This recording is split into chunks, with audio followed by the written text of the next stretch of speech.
So, Mr. Mike, tell them about your worm castings here, man. All right. Well, I got these fresh worm castings right out of the bin. I don't sell worm castings that's been sitting around no more than 3 months. What happens is the microbes in it start to die off.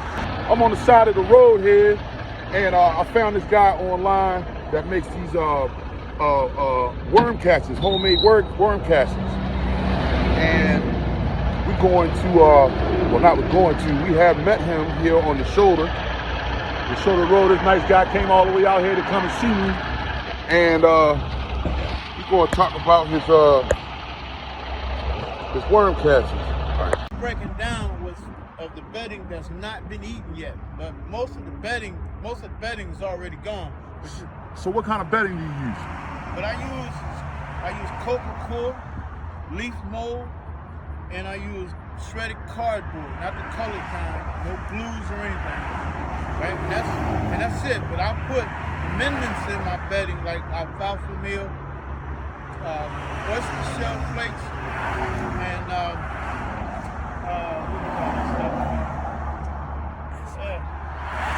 cornmeal, azomite. Right? I put azomite in there. It's got all that ingredients in there. So as the worms are in their bedding eating the food scraps, they're also eating the bedding. They save that for last, you know. Show us what it looks like. Okay, I have to open it up for you. So you said they'll last about 3 months. Well, now you don't want to, a lot of people don't use them until 3 months later, right after the bedding. Because that's when whatever's not been eaten by the worms has been broken down to 100% worm castings. Okay. But you can still use this now. All right. So when is it at its best? I would say about 2 months from now. All right, here's my worm castings.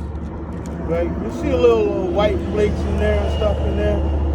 You might see something a little crawling in there every now and then, but that means there's life in there. Okay. A lot of times when you get it from a commercial farm, you know, all the life out of it is pretty much gone. Right. Your best castings has life in it.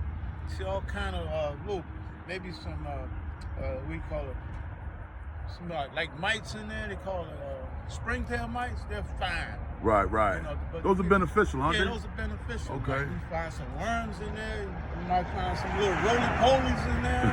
You know, but that means I got a good biology in my worm cast. So it's moist, but it's not wet. Right? Now, if you take worm castings and you squeeze it between your fingers like that and it sticks together like that, that's perfect. Yeah, that's perfect. But it should break up too. It shouldn't be muddy, you know? Well, tell me about how the big box stores, how they collect and store their worm castings and in the plastic bags. You was telling me about the sealed up plastic bags. Yeah, okay, a sealed up plastic bag doesn't have, I mean, when they close it up, it has a little air in there for the microbes to survive. But after a while, that air runs out. And so those microbes in there are dying. They sit on the shelf, and you don't know how long it's been sitting on the shelf when they give it to you.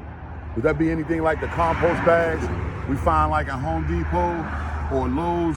They got the holes poked in them to keep the airflow in them? Yeah, like that. If they got holes poked in them, they're fine. They're good. But if they don't have any holes poked in them, they're not good. So it'd be safe to store this in a plastic container or a seal container that has it's breathable. That's breathable. Yeah, Okay, as long as it's okay, breathable. These okay. bags are not sealed. They're just stapled up like that, so I can, you know, I can get air in there, so they'll last long. And they're waterproof bags. Okay. So you can leave them in this bag if you want to, but if you want to put it in like a 5-gallon bucket, just right below the lid, just put about maybe 5 or 6 4-inch holes around the top of the lid. Gotcha. And you store it like that, but keep it out of the heat, keep it from freezing. Gotcha. Basement, under the kitchen sink, in a nice moist area. You don't want these to dry out at all. So what else you have here? All right, right here, this is biochar. Open this up.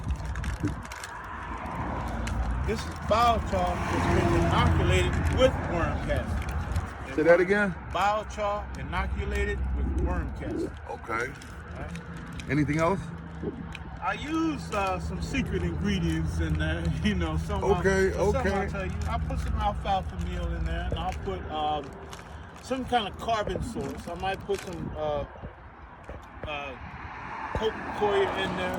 What you want is to have the microbes to have something to eat while they're inoculating the biochar. Right. Okay. Because you don't want your microbes to starve. Right. Now, most people see biochar and they see the charcoal pellets, right? Well, tell us what biochar is. What do you know biochar to be? Biochar is like a condominium for microbes. If you put say if I just put worm castings in my soil, eventually they'll wash out. But the biochar, what happens is the microbes move into the charcoal, and after they get into the charcoal and it rains, they don't wash out. They're in the soil and they stay there forever. So as the plants grow, they head right towards the biochar with the microbes in it. So it's like a hotel for beneficial bacteria and microbes. Yeah, more like a high-rise building. Okay. High-rise, you know, you can only fit 7 people in the house, but how many can you fit in a high-rise? As many, yeah, right. So what it is, I'm just loading up my garden bed with microbes. So, and how long does biochar usually last? Biochar lasts 1,000 years, they say. How about charged biochar? That's what I mean. They're inoculated. Yeah, now, even still, inoculated biochar. Now, I don't know what the science is on that, you know, correctly, but as long as you're feeding your plants with nutrients that microbes gravitate to, they'll last forever. They just reproduce. Now, they do go dormant in the wintertime, but if you keep it inside and you're continually nurturing your plants, the microbes will stay in there just as long as the biochar lasts.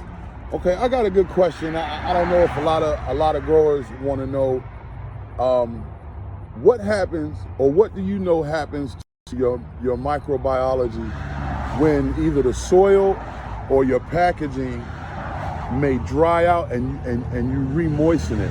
Does that mean that the colony needs to rebuild, or has the colony left, or is the colony dead? Well, it all depends how long it's been dry. Biochar retains moisture. So as long as there's moisture in that biochar, those microbes will still survive. But without food, they'll die off. So it's best not to get it that way to start with. Right. So it's a constant maintenance all the time. But they can repopulate themselves after reaching that point, right? Yeah, they can repopulate, but now if you feel like you killed off some of your microbes, you can always make a worm tea out of the casting. And do the worm castings behave the same way when they reach a certain point of dryness? And can you bring them back? No. You can't bring back worm castings. No, you or not the bacteria in the worm castings. No, once they're dead, they're dead. You know. Okay.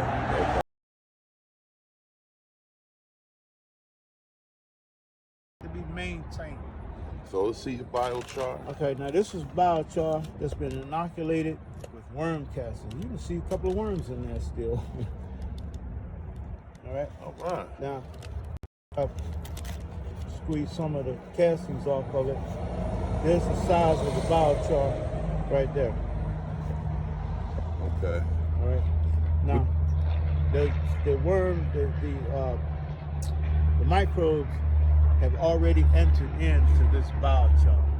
I could probably break a little bit off of it. See, how long do you inoculate? See how I broke it like that? Okay. All right, so there's a lot of crevices in there for the microbes. There's billions of microbes in there. And they ain't never coming out of that. That right there is probably enough surface area to cover a whole football field. Football field. Well, it was at 1 gram. Yeah, this might be a little less than a gram, but yeah. Okay. 1 gram, whole football field. So that's full of microbes. And you only want to use now 15% of this. The 20% is the max. So So every 10 cups of soil, 2 cups of biochar.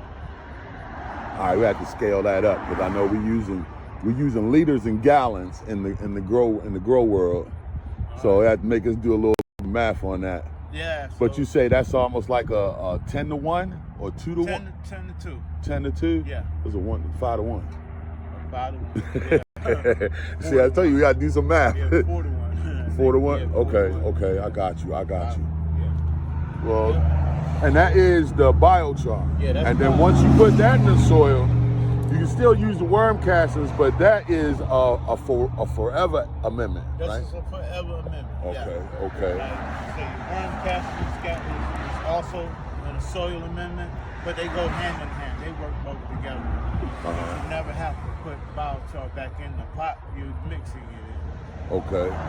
So what would be your recommended ratio for re-amending, not beds, but let's say re-amending used soil? Used soil, same thing. 4 to 1. 4 to 1 on both of them? Yeah, on one of them. So the 30-30 is not relevant for the worm casting? No. Okay.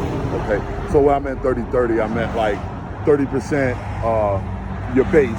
A lot of people use peat. I prefer cocoa, but 30% cocoa, 30% worm castings, and 30% aeration, whether it be perlite, pumice, or rice hulls, or whatever like that. I wouldn't use 30%. I would go no more than maybe 20%. Okay. 25 considered to be high. Yeah. Now, I've seen people do experiments with it. They use 10%, 15, 20, 25. Now, according to the worm castings you have, the potency of it, if I put 25% of it in there, it might be too much. So sometimes you have to experiment a little bit, man. Okay. Get a seed of a tomato seed, a bean seed, or something like that, and see what grows the best. Well, I'm glad to hear that because I have a hard time using 30% worm castings because worm castings ain't cheap. No.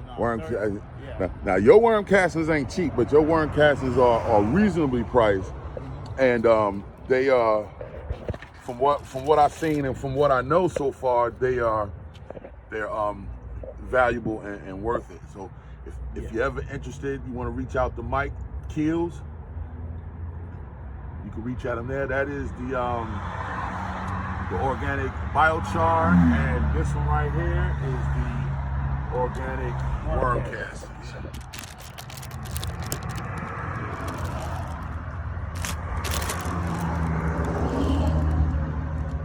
Damn, Mike, I'm glad you stopped talking with me, man. So, Mike, tell me your background on how you began making worm castings. Well, during the pandemic, see, when things were getting kind of expensive, and I wasn't working or anything like that, me and my wife started to grow food in the garden. Nothing to grow. What we started doing some research on what makes plants grow. It's got to have carbon in there. It's got to have a food source. It's got to have some kind of fertilizer in there. So I looked up worm castings. And after I looked up the worm castings, I started making them, But it was a struggle at first, kill a lot of worms. Yeah. But after a while, I found what worked for me.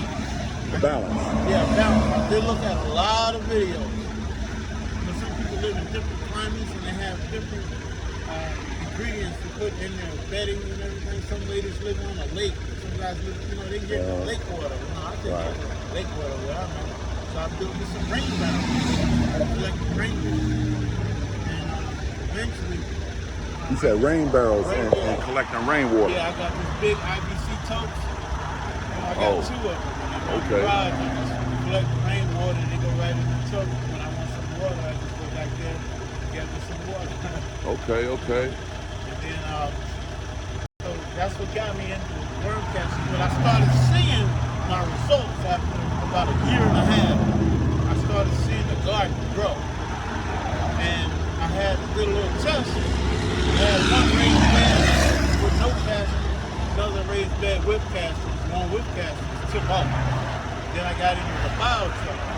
So then I put worm castings and biochar in the bed that I didn't put anything in. And that grew better than the bed that I had castings. So now I got biochar in both my raised beds. Okay. I do have them tested. I'm gonna try to find a photo. So wait. You said you test your worm castings. You sent them out to be tested? Yeah. All right. Now this was my last batch. That's the density score. Nutrient density was 85. Go to this one. All right, this bar is easier to read. Now that's my NPK value. They're all off the chart, right? Here you have your sulfur, your calcium, magnesium, niacin, right? Your iron, magnesium, zinc. And then your microbes. Yeah, then your boron, right? That was my pH level in the grade, so that was optimal. All those are optimal. Now, what I did have, my micronutrients. Let me ask you real quick. What's the scale of the pH right there? Is that between 6 and 7? That's about a 7. That's about a 6.5. That's about a 6.5. Okay. So, the pH level is important. You know, so a lot of That's people, not bad coming from a cocoa base. No. Because cocoa is supposed to be extremely acidic. Yeah, so once you wet it, let it sit for about a week or so before you put your worms in it. That acidity starts to wane out. And over time, The microbes choose what pH they want to be at. exactly. And then when I put like the that. coffee grinds in my worm cast, you know, as I'm feeding them, I use that for grip. You know? Okay. Now coffee grinds by itself before you drink the coffee, it's acidic. And once you use the coffee, use coffee grinds, it's not acidic anymore. Hey, Mike, I want you to stop right there, okay? Because I don't want you to get started. Because really, what you're doing is you're about to give a class, and I don't want you to give your secrets away. Because I want you to be able to do this for a while before other people start catching on. Because I'm catching on right now, and I'm gonna be honest with you. I'm gonna put my wife on a mission to. We're gonna start researching worm bands, but I just wanted to be able to get on video that you are actually getting your worm castings tested. Yeah. So you're coming back with a certified analysis Exactly. of the validity of your worm casting. So you're not just throwing it together. Now, You're not just throwing it together. You're doing this in a science. exactly. Even though you're not a scientist, you do it as in a science, and then every time it comes back to you, you make an adjustment and make the tweak. Yeah, I make a tweak. Like I say, I got I don't have the micronutrients. They're not optimal. So that probably means I didn't use enough azomite. That's all. Now, if I start adding a little bit more azomite in there, I'll get more micronutrients in my worm cast. Okay. That's what I want. I want to give it to you, let you know what you get. Right. Let you know everything's alive, all the nutrients are there. Well, I'm gonna tell you, Mike, it shouldn't be too long before you build your website. You know, being that AI is out here now, living people's lives for them, you should be able to get you a website up soon. I would strongly recommend that for somebody like me that's just not gonna take your word for it. I want to see it myself in black and white, and I'm very proud that I found somebody like you. I'm happy that I found someone like you, because hopefully I can learn something from you. So that's where my question is coming from. I'm not exposing you or nothing like that. It's just when you told me that you actually getting your shit tested, that means you serious. Yeah. That means you serious. So I appreciate that, and that's the type of person I would want to be around to either sharpen my tool, or maybe I might get the opportunity to sharpen your tool. Yeah. So Mike, I really appreciate you coming out to see me, man. Yeah. Thanks for the worm castings. I'm gonna use them up, and I'm gonna get back in with you to get more. Okay. I can't wait to lay that biochar either, man, because I'm gonna see if that biochar solves my problem in my reused soil. Put it in there. Yeah. 5 pounds is a lot. So. All right, Mike. Thanks for coming, man. All right now. You can reach out him there. That is the organic biochar, and this one right here is the organic worm castings.